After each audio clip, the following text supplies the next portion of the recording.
Fred taught at the University of Wisconsin at Madison from 1962 through 2005, and my wife was watching over my shoulder as I typed this and said, "That's like a long, long time." And I said, "Yeah." Eventually heading the department along with Eleanor Modi. He has taught at all the biggies, Penland, Aramont, Haystack. His commission work and distinctive hollowware can be found in many public and private collections, including the Smithsonian's Renwick Gallery, the Skirball Museum of Judaica, and the Yale University Art Museum. He is an elected fellow of the American Crafts Council and received their gold medal for craftsmanship and service to the field, which is very important. Several years ago, I was speaking with Fred on the phone, and he mentioned that he was retiring from teaching. Before I could catch myself, I blurted out, "Well, what are you going to do?" Fred waited a few patient and generous seconds and then said, "Do? What am I going to do? Work, of course. I haven't even begun to scratch the surface." And that's one of those things that you hear in your career, during the course of your career, especially from a fellow Bronx boy, that really keeps you going. So please welcome Fred Fenster.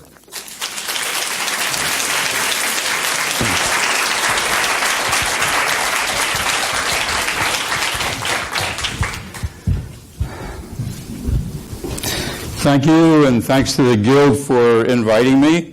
I want to ask you to lower your expectations after this spectacular day of presentation. I am going to do a simple slide lecture and talk about the nature and the work processes related to pewter smithing. I'm doing a pewter workshop at Lynn Hull's school and program for the next 3 days, tomorrow through Sunday, Monday, and Tuesday. So I want to explain what the material is, how you use it, how I think about it, and Andy used the term, I haven't even begun to scratch the surface. He says, I said. I don't know if that's true, but that's what he says I said.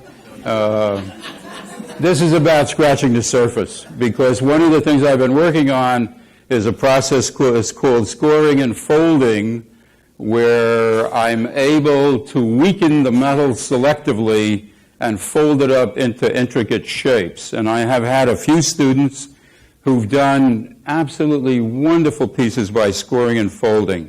I sent out 15 smaller pieces ahead of time, which are at the school, and so the students will have an opportunity to examine, hold, fondle, ogle, whatever suits them, to handle these pieces, and I hope get inspired and see what the construction techniques are. So, Susie, you want to hit me with a couple slides? Susie Ganch is on the projector tonight. All right. Pewter is an ancient material. It goes back in use, tin goes back in use in this piece, 14 or 1500 BC, before Christ. Okay, that's the oldest piece known in the Western world, the Abydos flask, which came from Egypt. I think it's about 9 inches tall, and it was used for oils or unguents, and it is a remarkably similar alloy, mixture of metals, to what we're using in the workshop. It's over 90% tin. That's what pewter is. It's tin. And the stuff we use has no lead in it. So this alloy is supposed to be 92% tin, 6% copper, and 2% antimony. Antimony is a stiffening agent. It gives the pewter some rigidity. It's also a very strange metal because when it cools, it expands. So when it expands, you get excellent casting detail. And pewter is this wonderful casting material with very, very little shrinkage. On the right, we have you're right. On the right, we have, this is Kaiserzinn. It's Austrian. And these are cast objects with a great deal of detail.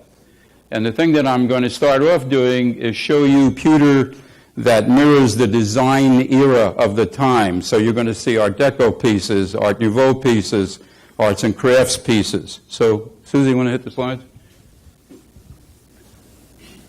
Art Nouveau, arts and craft movement on the right-hand side.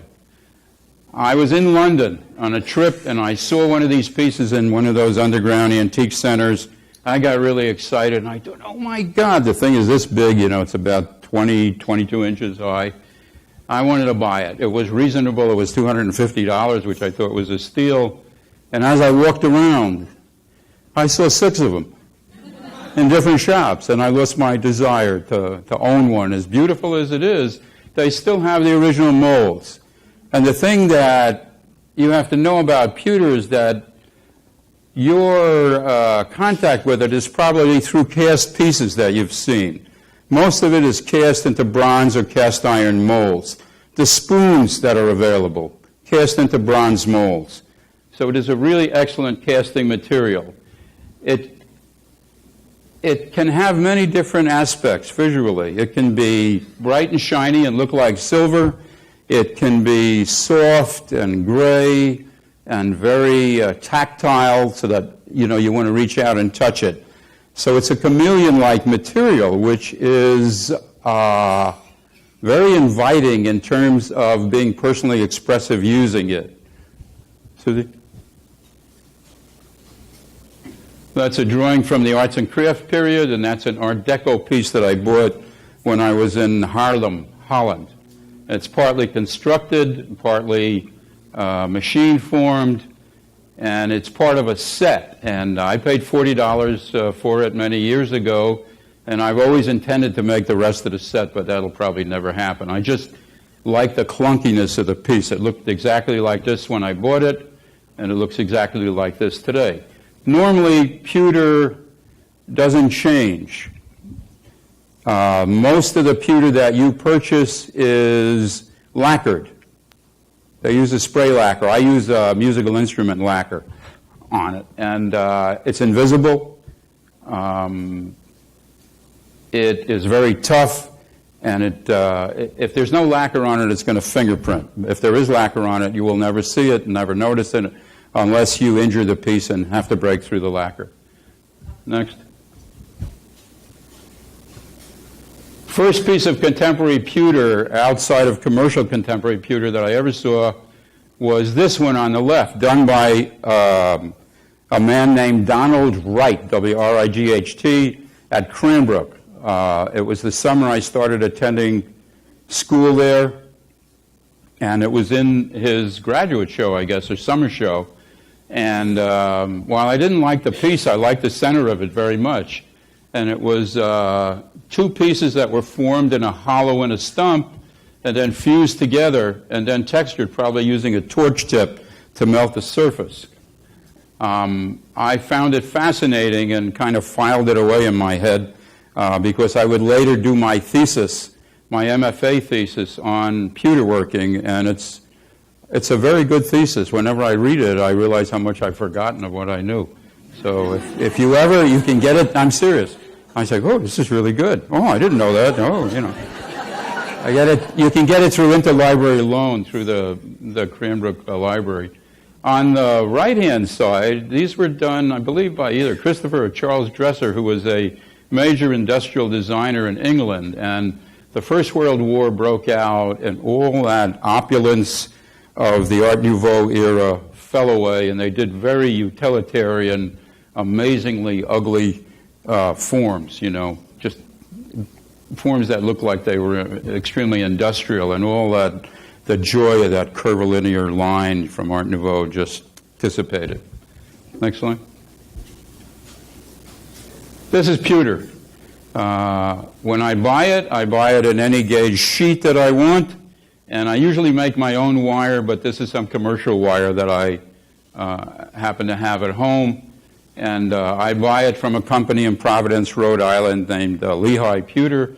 And I have a handout at the workshop which gives the addresses of several pewter companies.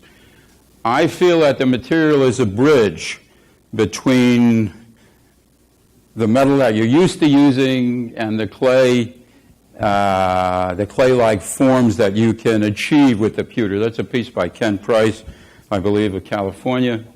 And I really think of pewter the way I think of clay. The analogy is very strong in my mind, and I often make pieces that I hope, have that looser sense of metalworking. The forming is very simple. If you want a low form, I have stumps that I've carved out. You take a disc or a flat form, you work from the outer edge towards the center, and you force the metal into the wooden shape. Very straightforward. On the right, we have pewter the way you're used to seeing it. This is a cast wine container from the Nuremberg Shoemakers Guild. It's a 14th century piece. It's just kind of fun, you know. So,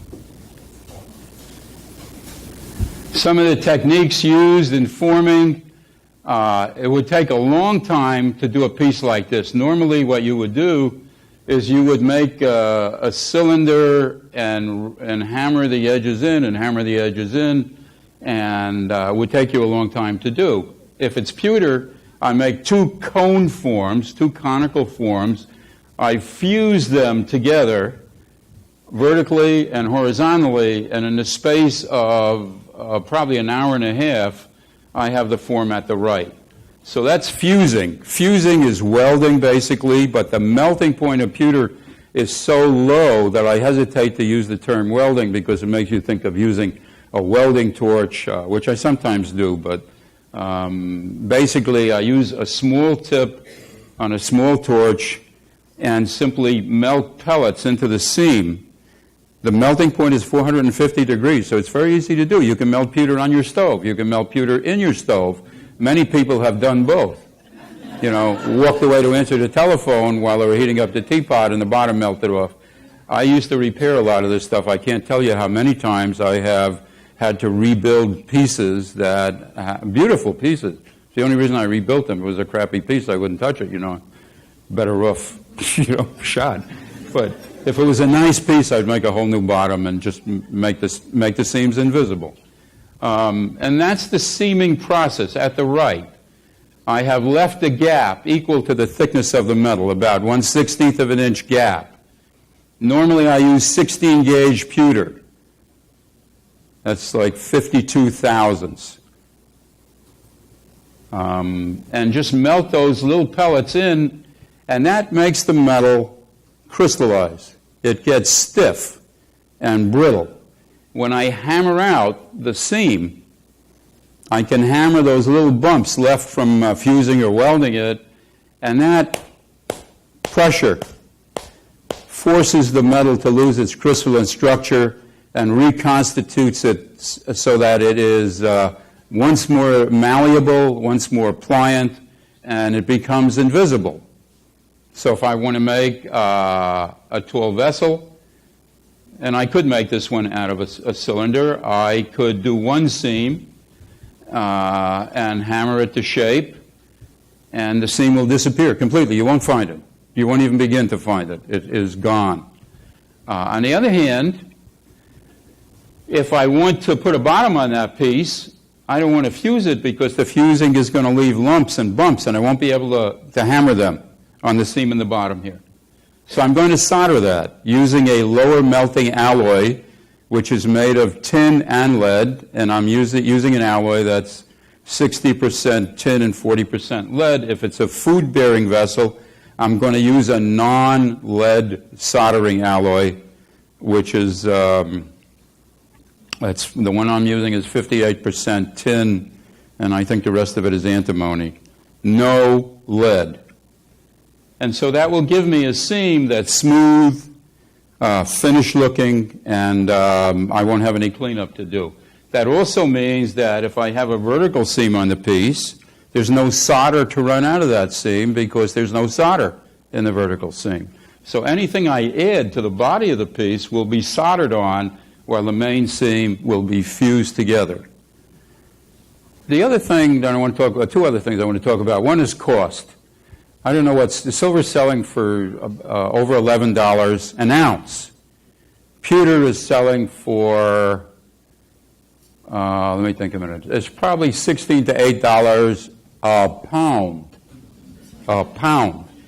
A square foot of pewter is 2.2 pounds, 16 gauge. 2.25 pounds. So it is a relatively inexpensive metal to use. You can take all your scraps and melt them up and turn them into an ingot where you make the rims of the pieces or the handles of the pieces. There's virtually no waste. So in an age where people are concerned with recycling, it's a natural thing to do, recycle your metal so that you can make it part of your piece again. Okay, I was going to say something else, can't remember what it is now. Okay, slide please. Okay, once I do the seam on the outside, I'm going to just run the torch over the inside just to close that up. And here I'm doing the seam on the outside with the little pellets. I am using a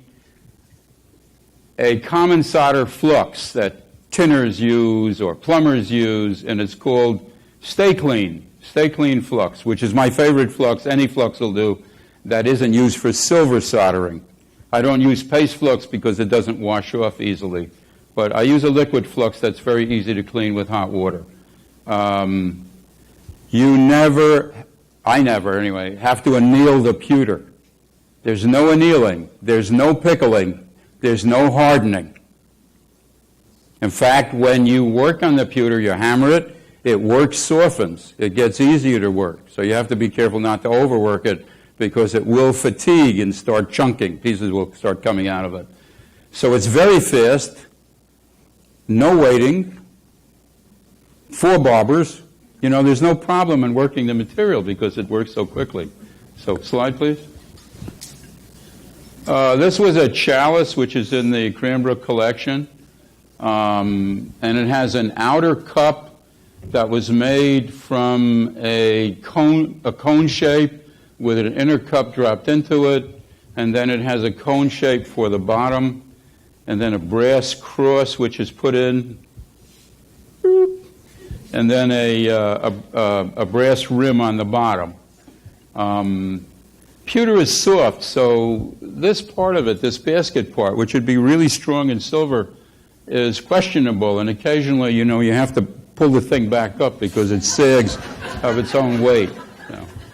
An example of a seam piece that has a vertical seam is the piece on the right-hand side by Lucy Pulls of California, who was an undergraduate with us in Madison.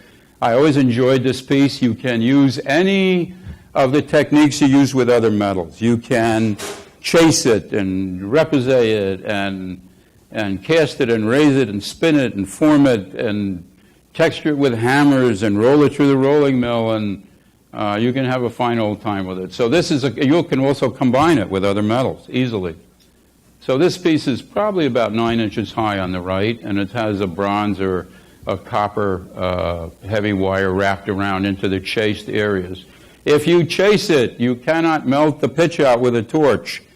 The pewter will melt before the pitch melts. 450 degrees is an eye blink with a normal torch. So you have to use a heat gun with distance between the heat and the gun because you can still burn a hole through it even with the heat gun.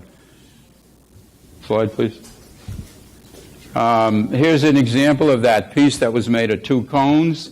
This is a separate pattern fabrication for the handle.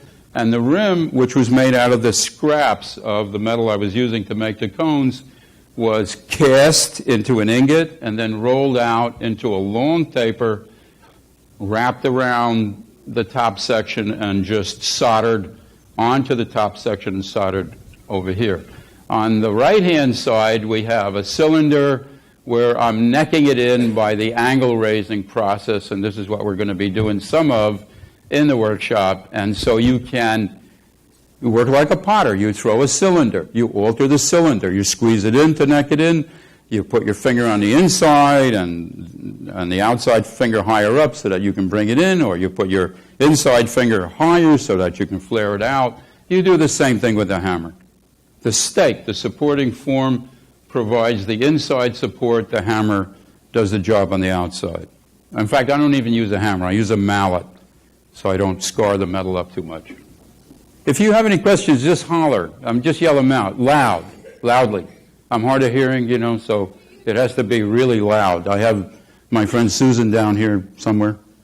Oh, okay, and I can hear her voice, but often I can't hear other people's voices, so Susan knows how to speak to me. So she'll pick up your question if I can't hear it. I have a question. If you are raising the pewter, If I am raising the pewter, if you're raising pewter, you said it softens as you're working with it.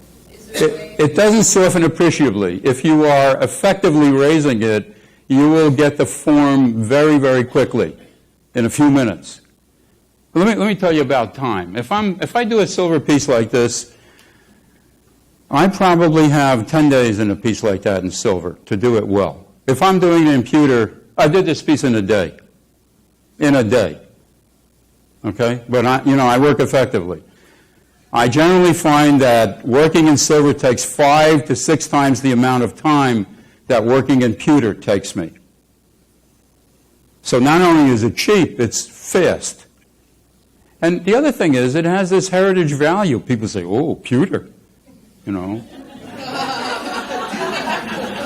then you see advertisements that say, solid pewter, And people, I used to collect these things, not like Harriet does, but I used to collect these things that extol the virtues of pewter, And I had one that I used to bring to all my workshops, and it was a red, white, and blue container, and inside was a little mug with the eye on the dollar bill and all kinds of patriotic slogans on the container, on the cardboard box in which it came, and then the last thing on the box was, you turn the box over and it says, "Hecho en Mexico."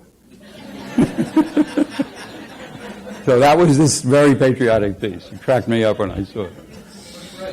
Yes? You are, I think, to answer the question, if you're doing a large forging in the pewter, is it going to be softer when you're done forging? Yes. And so you might get a sag? No. It depends how heavy it is, Andy. It's a hard question to answer. I'm going to show a picture of some pewter wire that I ordered. I used to try to cast heavy chunks of wire that I could forge, and what would happen is that when I was hitting it, the pewter would split right through the center because the hammer blows on the soft metal stayed on the outside and never transferred to the middle of the piece so that the metal didn't change inside. So I thought, you know what? I'll buy heavy pewter. So I bought half-inch. I bought $1,000 worth of half-inch. It was $10 a pound at that time. A half-inch rod, 3/8-inch rod, which came in big wire rolls. And so I was excited because I was doing rims on bowls. So I made the rim and I forged it out and I got it all ready to put on. I'm forging the rim out and it splits on a diagonal. So the same thing was true of the rolling mill as was true of my hammering. So you just have to be patient with it, And pewter gains its strength from its thickness, So all the pieces I have heavy rims on them for 2 reasons. One, the piece is made measurably stronger, and 2, it's made visually stronger. So my students always laugh, they say, oh, he's talking about rims again, it's such a thing with him. Yeah, I'm talking about rims, not again, but still. To this day, rims are important. Rims are punctuation. They finish the form emphatically. They finish the edge. If you ever look at Helen Shirk's earlier work when she was working with silver, no thin edge. You never see the original edge of the metal. It's always got a nice, thick, gorgeous rim on it, whether it's straight, round, whatever shape it is. And it makes a difference. Did I answer your question? No, but that doesn't matter. Yeah, it was a good answer. It didn't answer the question. Susie? All right, so, when I dap out forms in the stump, like these are, I think they're 2.5 inches across, and all the books show you using a forming hammer. Everybody says, oh, use a forming hammer. Okay, and there's nothing wrong with that, except the forming hammer is this big, and the stake is 2 inches, 2.5 inches across, whatever it is. I try to use the biggest form that is close to conforming with what I want. I don't get any marks and dings all over the surface that way. So I picked this thing up, and I bam, bam, bam, bam. One of my students was teaching in San Diego in Helen Shirk's program, and this young man who was a graduate student, very good silversmith, comes up and he says, "What are you doing?" She says, "Well, I'm forming this. I'm sinking it. The process is called blocking, or forcing it into a block, or sinking it. I'm sinking it." He said, "You should use a hammer for that." And she said, "Why? This is more effective." He said, "I don't know, but it's in the book. There's a hammer in the book." He wouldn't do it, But if you ever have a choice, use the form that gets as close to the final shape as you can. It'll go faster. It'll go better, more forcibly, with less marking. Anyway, on the right, there's. I still do a lot of kiddish cups, and that was one of the cups. I cast the cup, not the very top of it, which is fabricated, but the lower part of it. I carved the form in wood. I took a negative plaster mold.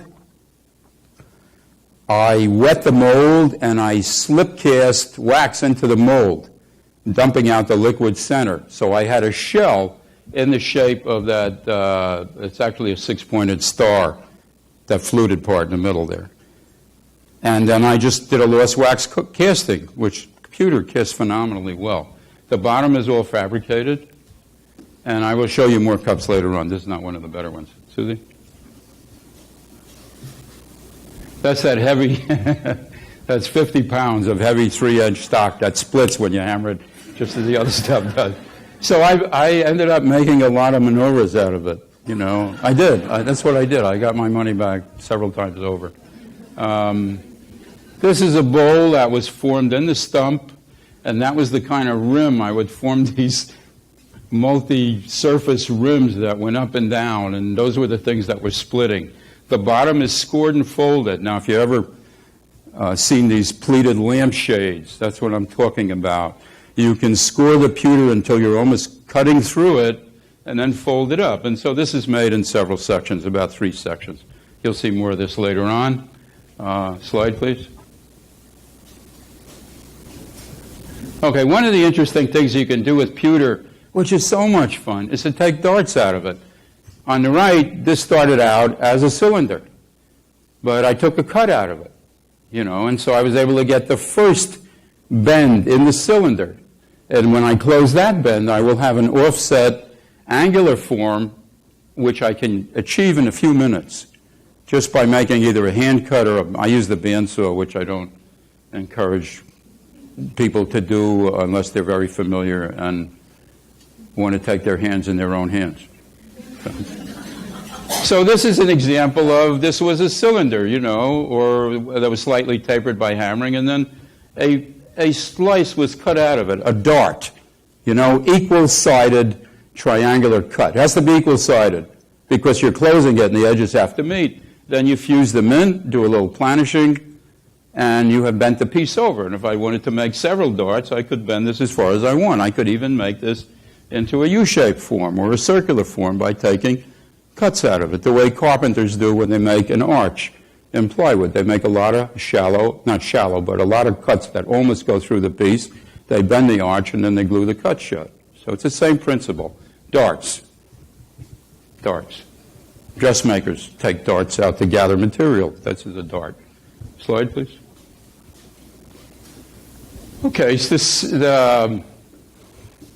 the stages in making a little picture like the one on the right. Fusing the seam, this is what it looks like. Planishing it, and then raising it in successively, pulling the spout out of it, and adding a rim which blends into a handle shape, which is cut into wood and cast. The castings are rigid and stiff. The forgings are flexible and pliable. So the top of this is very rigid. The bottom of it, being forged, is very pliant, and I can just wrap it up into delicate little forms and then solder it to the body of the pot. The pot on the right is, this is a really hard shape to make, this kind of a spherical form. And I tried doing this several ways. I finally decided I would sink the bottom of it into a stump, I would sink the top of it into a stump, and I would fuse it together along the middle over here after the shape was refined. And I don't do this with 16 gauge, I do it with 14 gauge. I need a thicker metal for that. And the top shows how elaborately you can make the rims. You can just be as whimsical as you want. Slide, please. The tools are very pedestrian. I am using bastard cut files.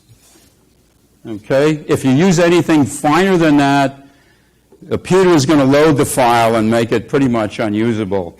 You can keep it from loading to some extent by chalking it up. You know, the bottom of the cutting ridge fills with talc acting as a separating agent.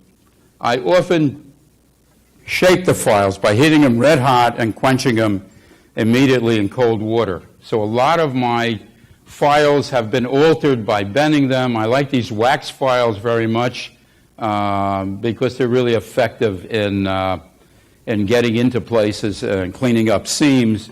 I usually grind an edge off, giving me a safe edge on the file that has no teeth on it. This is kind of a bastard cut, and it's very effective in removing pewter. Here's one that was bent to go into the neck of a vessel, and I'm using these combination rasps and bastard files, and I have some big ones that blacksmiths use, or farriers use on horses' hooves, that are that big, and when I'm filing.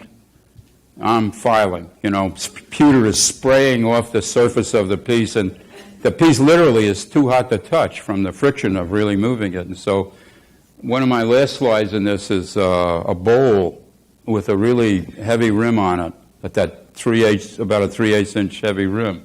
And the thing is 20 inches long when I begin filing it. I want to get done with it, you know, and a big file does it. And it does it well, and it leaves a textured surface.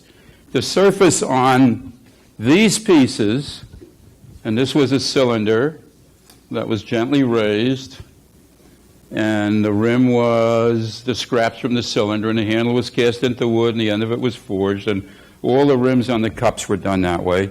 The surface is a fine, or a bastard cut filed surface, which I usually scratch brush gently, and I get this very nice, tactile, handleable surface. That one is oxidized by using ferric chloride, which darkens it, or a weak solution of nitric acid, like 14 parts of water, to which you add 1 part of nitric, will give you a nice, soft black color, which you can then steel wool off where you don't want it.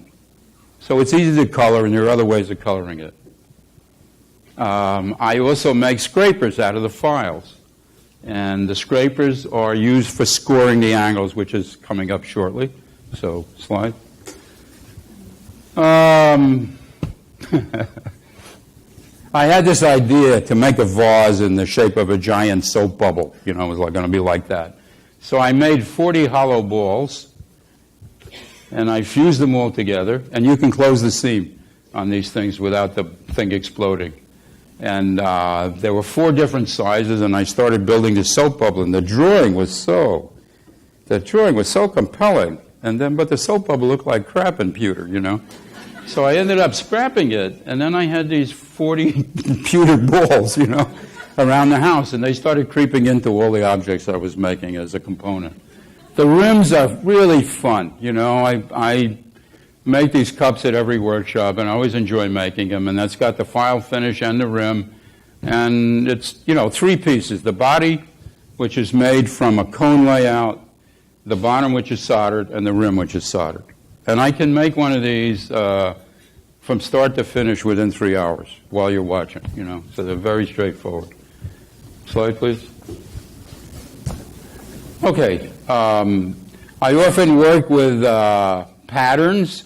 I read sheet metal layout books all the time at home. I'm always trying to learn how to make new patterns, and this is the base of a Kiddush Cup series that I did, and this is the pattern for the bottom part of it here, and this is the pattern for the top part of it here. And I seam it up, and I hammer the seams, and then I have a special stake, which I got from a company called think it's called Greenlee. It's a musical instrument repair company. It's on my handout. The name is on my handout. In Indiana. No, it's not Greenlee. It's Ferries. Ferries musical instrument repair company. And they sell all kinds of musical instrument tools. But they sell mandrels for fixing trumpets and trombones and everything you can think of that would get dented as a musical instrument. They have ways of fixing it. Like they have calibrated steel balls. Like how do you fix a French horn when it gets a dent in the middle in that, all that squiggly area? You shake two steel balls through it. One is the exact right size and the other one's fractionally smaller. And you shake it. And the one that's the exact right inner diameter is hit by the one that has freedom of movement, and the dent pushes out, and then you shake the ball out. So who carries a thing like that? Ferries. Ferree, apostrophe S. If you're interested, it's on my handout, and I'm going to give them to everybody taking the workshop. All right, I'm going to make a collapsed, scored and folded set of salt and pepper shakers. I have a square, I have a scriber, I have dividers. I need one set of dividers if all the sides are the same size. So I lay it out using dividers, leaving extra material on the ends. I scribe, using the square from one edge, I scribe a deep furrow. Okay, slide please. Okay, I'm measuring with the dividers. That's another kiddish cup. This is a cup that's been scored and folded so that when you look inside, you see a Star of David. And when you put wine in it, the star shimmers through the wine, and when you drink it down, it's beautiful. It's an absolute beauty. I make several of different kinds of these, but that's a Star of David cup, and I've done many in silver, and I'm doing at least 2 more right now that I'm working on in silver. Anyway, so I'm measuring this out. Next slide, please. I'm scribing deeply. These are what I use for finishing. I use steel brushes often.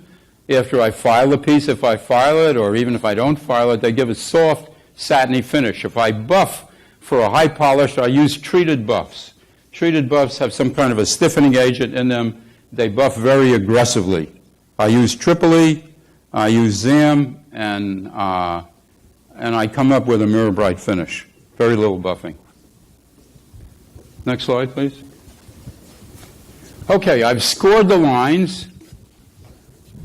And because I want to collapse the piece, I want to weaken it selectively so that I control the collapse. And so I've gouged the metal out using a round burr. And I'm gouging it out just about as deep as the scored line. That's my gauge for gouging. It's my gouging gauge. That's how deeply I go. Okay, so I'm at the point now where I've made the top, I've made the bottom.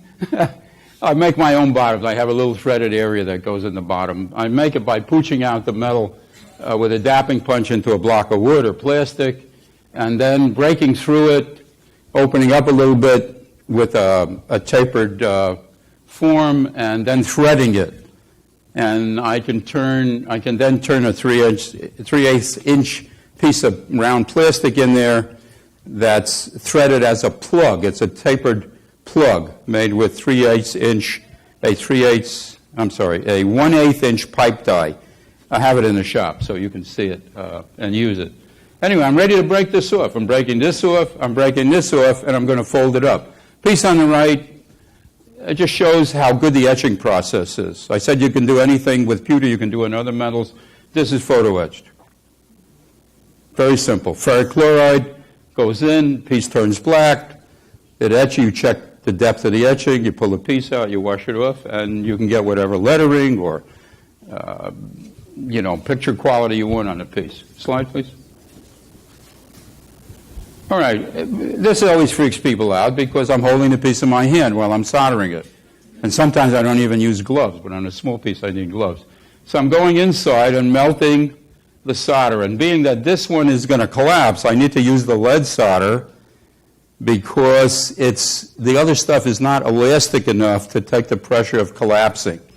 So in order to protect the surface On the inside, I'm going to have to swish lacquer around in there, to seal off the lead soldering. And I'm using the smallest tip on the Smith torch, gas, acetylene and air torch.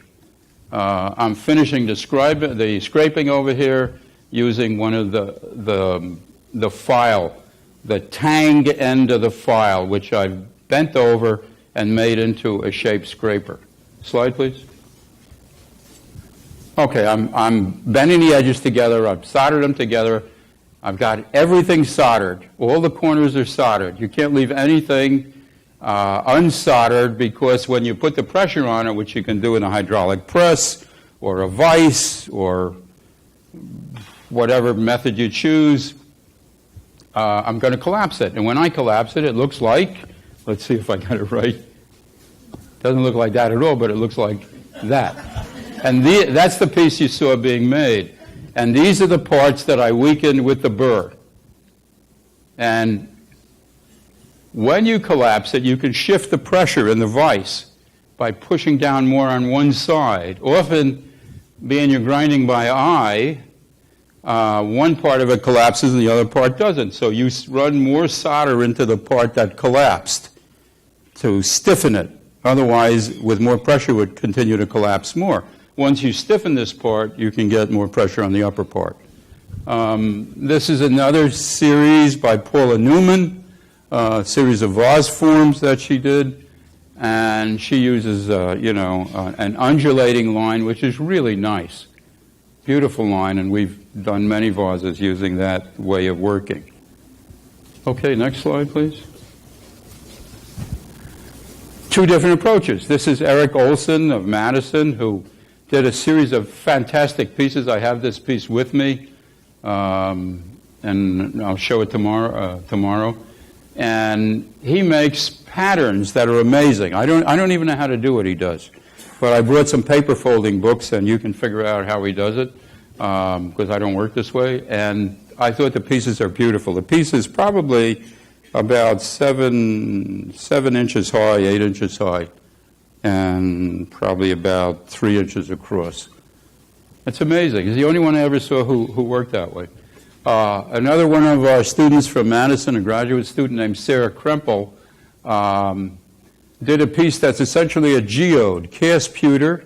She chased this beautiful copper chasing and then cast the pewter onto it and then coated it with a releasing agent like carbon and then cast that part onto the top. And when you see it, it looks like a rock. She patinaed it so it just looks like a piece of stone. But when you open it, you see this beautiful image of the copper and this fossil-like image of its negative shape. So, another way to use pewter. Next slide, please. Salt and pepper shakers. First pair that this kid Eric Olson did for me. And that's when he started making patterns in the paper. And then for those of you who are dyslexic, this is an image of making a cup in different ways. Like I make it this way, the way it shows on the right. I make a cone shape, I put a dapped out bottom on it. If I'm going to put a flat bottom, I solder the bottom on, but I elevate the bottom on cotter pins or bobby pins so that the heat can get in the bottom. Otherwise, it'll melt a hole through the side, and then I solder a rim on it. Next slide. Okay, the kiddish cup. I showed you the pattern for the base, and that's what the cup would look like. That's the breakdown of the cup. I've scored and folded the star into it. I have two pieces that make the middle section. And this is a form like kiddish cups done in the 17th century. And then the base is a pedestal base made with that pattern. This is a piece I love. This was done in one afternoon in San Diego by a young woman named Jean Kiefer, who never worked with pewter before. It's made in 3 sections. And I hope there are people here from the workshop because I want to encourage you, admonish you, do whatever I can to get you to put curved score lines in it because the surfaces are gorgeous.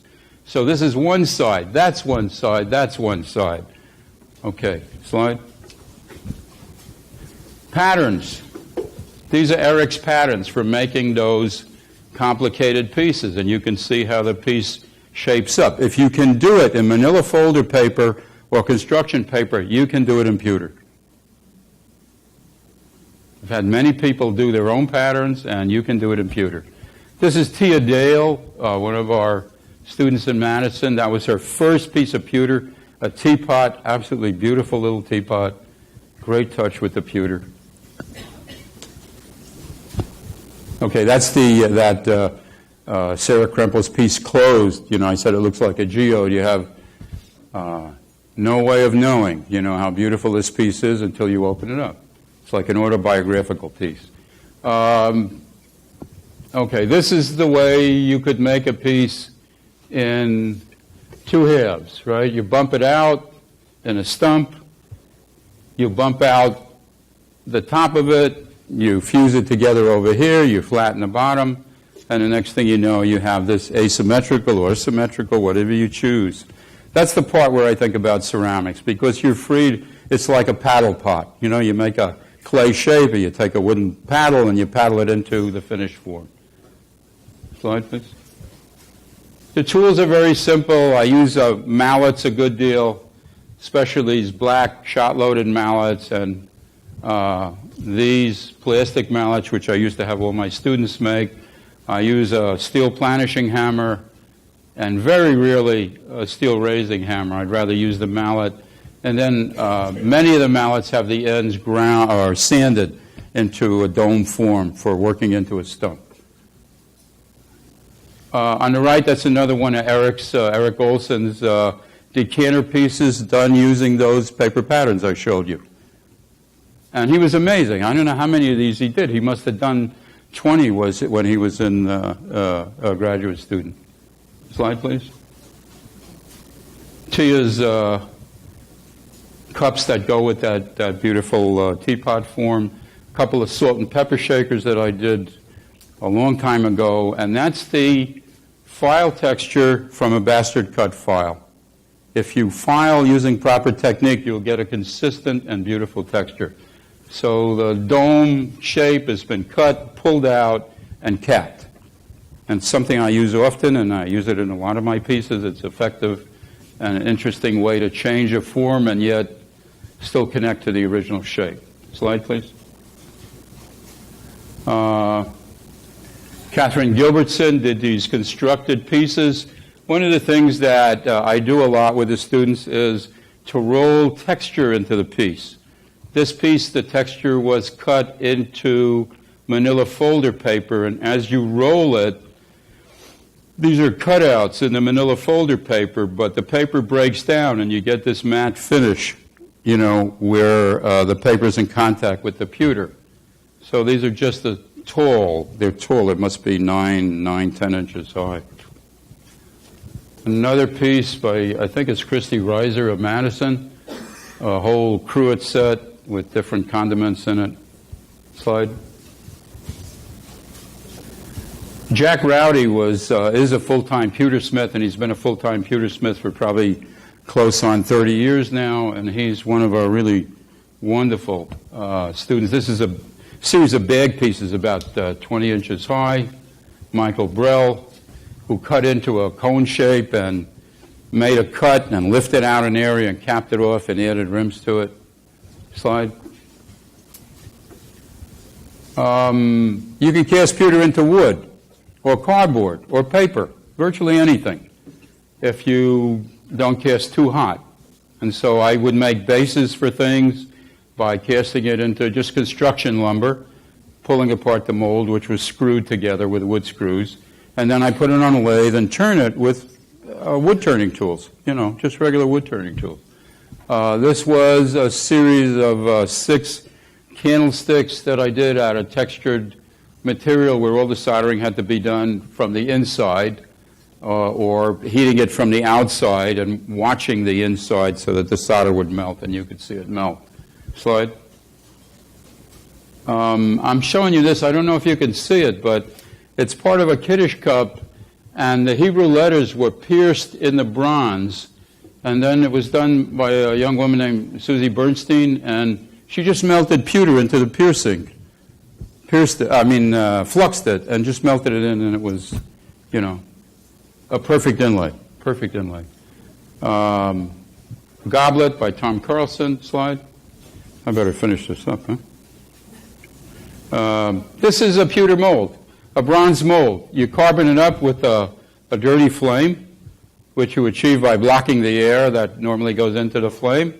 And the pewter spoon that comes out is bright and shiny. Takes about a minute to pour it, heat it up and pour it, and that's it. I pour my own ingots and then roll them out in a rolling mill to make wire. I make all my own wire. I don't buy it. Slide. Eric Olson's pieces where the bottoms were cast into wood and the tops were scored and folded. This is an unusual double mold on the right for casting pewter spoons, and then 2 single spoon molds. Another goblet by Tom Carlson. This was a beginner's first job making salt and pepper shakers for the first problem in the pewter class. Robo salt and pepper shakers. Casting the handle for some of my pitchers into wood, and then forging it out with a hammer, and then putting it in the rolling mill. Salt and pepper shakers by Bruce Metcalf, I believe. Just really fun. Acne, useful. This is one of my favorite pieces. This is a teapot. This arid-looking thing is a teapot. The dead tree is the handle, and the other dead tree is the spout, and he fused all of this together using a mini torch. It's a young man named Robin McKee. He's not so young anymore. He did this a long time ago. Robin McKee. He did a series of these. I just love those, you know.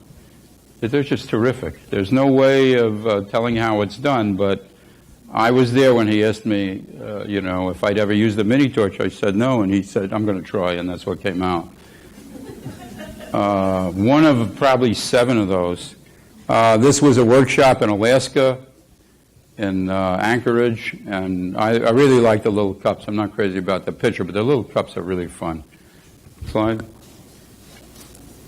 This is a piece I like. Lynn Whitford, who some of you know because her parents live on Bainbridge Island, has done a series of pewter fruit and a big fruit bowl, and there's another one that I like even better than this. So Michael Jerry was mentioned earlier. Michael and I were classmates at Cranbrook for the first year in probably 1958, I think, before some of you were born. And he's wonderful at doing pewter, at everything in metal. And most of what I learned at Cranbrook was due to him, because he had a year of work at RIT, School for American Craftsmen. Slide. One of my tall vases, a beginner's scored and folded salt and pepper shaker, the first piece the guy ever did. Nice turnout. That's the base of the kiddish cup there, and then the extension that's added on to get the height. And I have a variation of that at the end. Slide, please. And one of the 40 famous pewter bowls. Hiroko Yamada, who is one of our graduates and often does the pewter workshops with me, and Jack Rowdy, who combines bronze and copper and texture and in a wonderful way. Slide. An early vase of mine, which I was dissatisfied with because I failed to leave a gap over here, which would have made this a much better form. And a collapse piece done on a hydraulic press using wire to press into the pewter and to press into the copper, and then the press put even pressure on and collapse very beautifully. It's really a tough piece. I'm surprised it worked that well. Slide. 2 of Jack Rowdy's pieces. This is one that I particularly like. So he's got bronze, copper, and he does most of his soldering from the inside as far as he can, so there's no cleanup for the most part. Pewter solder will run on copper, brass, or bronze, and pewter. It will run on iron. It's good for everything. There's an Austrian jeweler named Fritz Meyerhofer that combines pewter neck pieces with 18-karat gold. They're gorgeous. The only thing is if you want to lacquer those, because if you wear the pewter on your neck will have a black ring around it. because the pewter particles will rub off.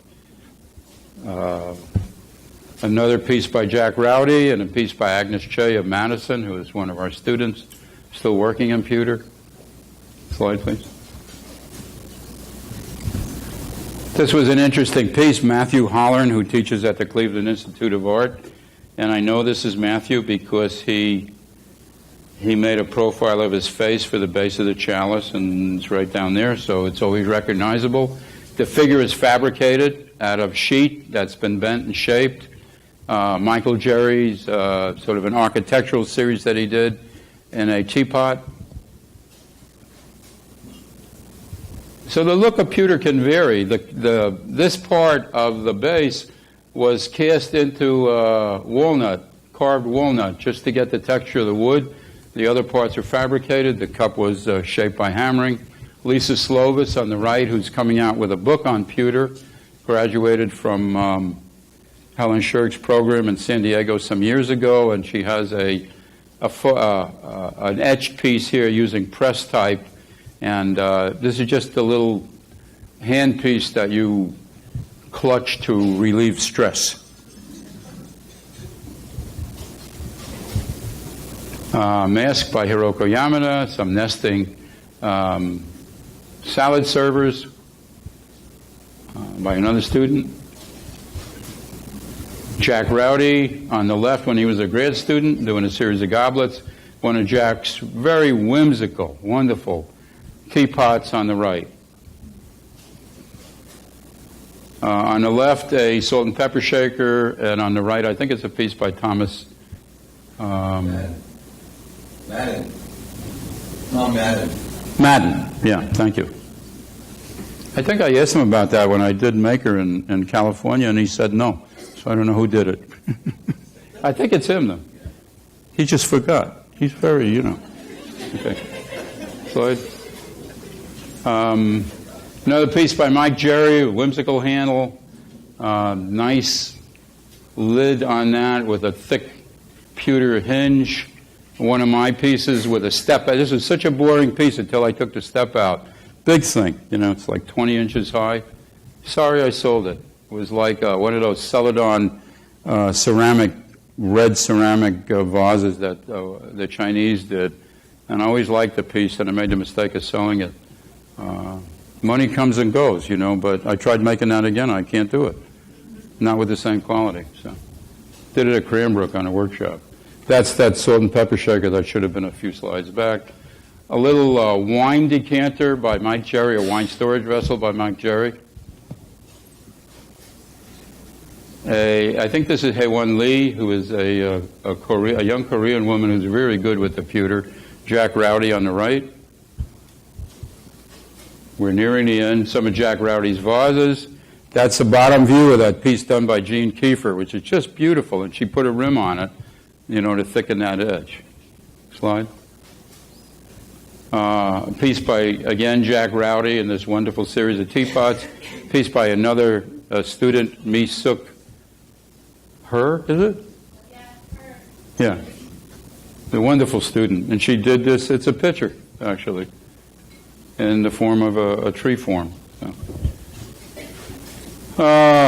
Okay, we get to one of my heroes. Jack is, again, a wonderful piece, but probably if I admired anybody in the field of working with pewter, it's Jack Pripp, who, based this series on early American shaker designs and did a wonderful series of small pewter covered boxes. Really simple. Just wrap around, solder it, make the end of it interesting, and make the top relate to the cut you make in the side. A beautiful piece of work. Slide.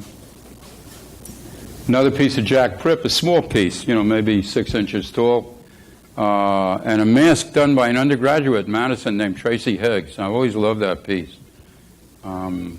This is a little gem. It's so perfectly done. Oh, next, please. Another wine decanter by Jack Pripp, and another one on the right, which I think is really interesting. That's just a rectangle, and to make it more interesting, he cut into the rectangular end of it and had to put a warped plane in there. And that's the file texture of a coarse file.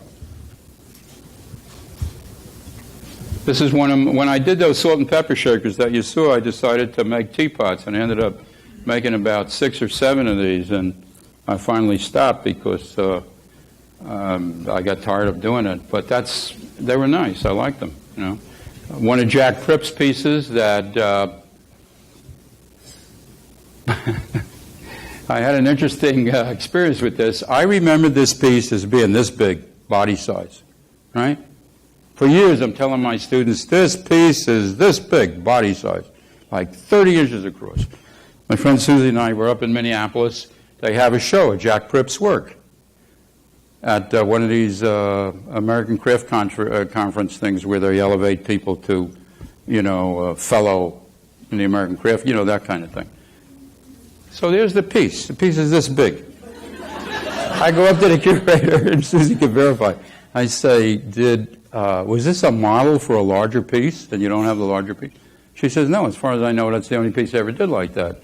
So either I have a faulty memory, which, God forbid, can't be true, right? And it turns out the piece is it's like 8 inches across instead of 30, and I can't believe I did that. The inflation of memory, you know? It was very deflating to me at the time. So next slide, please. One of Jack Pripp's piece, and a really big piece. No, I'm sorry, one of Jack Rowdy's pieces, and a really big piece by Jack Pripp. This one is really big. It's like that. It's like an Alibaba pot, made out of very heavy pewter with bronze or brass. But you see, you know, there's a really big piece behind that on a pedestal. And I think that's why I can't understand what happened. It wasn't sanforized, they washed it, something happened to it. Next page.